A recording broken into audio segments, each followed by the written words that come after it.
Okay, remember we're doing 4 separate pictures, and we have 2 pieces of paper. Each of them are folded in half, and on each half we have a different picture, so there's 4 separate pictures. We're going to start by laying in the light colors, and you want to use a lot of water on this and not a lot of color. Remember, we're going to slowly layer in darker colors.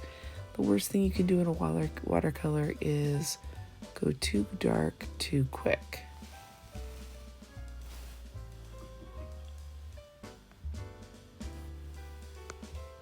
It's good if you have a photo of what you picked, or if you have the leaf right in front of you, but it's kind of fun to guess.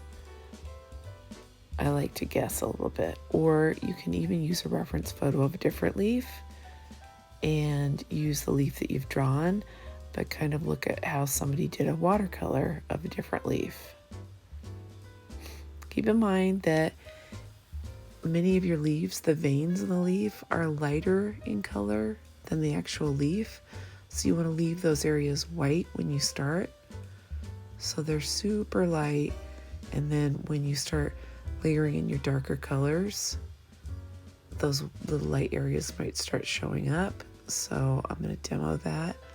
Right now I'm just moving from one leaf to another, because you remember in watercolor we want to wait for stuff to dry so we can move from one picture to another, and when we want to layer in our darker colors we can go back to those pieces that had already dried.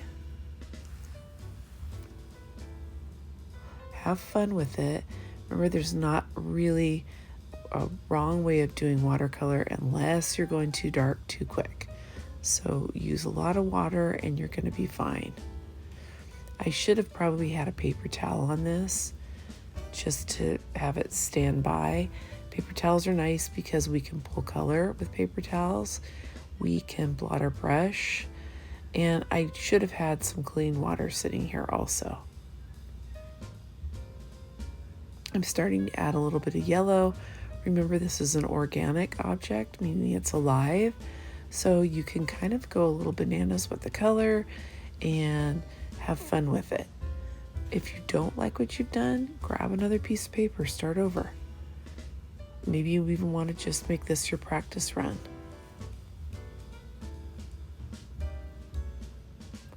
Again, notice that I'm leaving a lot of those white areas, and I'm going to go back and fill that in just a little bit, but I'll still see that those veins will be light in color.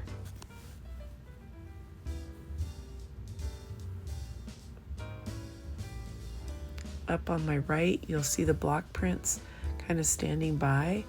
We are going to add a block print leaf to this piece, but we want to make sure that these are done and that we've really taken our time and added a lot of fun colors to this. If you're using the color right out of the tray that's green, you're not really doing it right. Remember, you want to be mixing all the time. Notice the whole time I'm doing this, I'm mixing green with purple, I'm mixing it with brown, I'm mixing it with yellow, I'm mixing it with red. Again, we're using red. It's the opposite of green in the color wheel if we want to really darken things up. When we are finished with our pieces, we will be working on our block print. We have to have all 4 of our pieces painted before we grab our block print. Notice how I'm layering and I keep adding more and more color and going a little darker each time. And again, when you're done with all 4 of your pieces, you will get a block.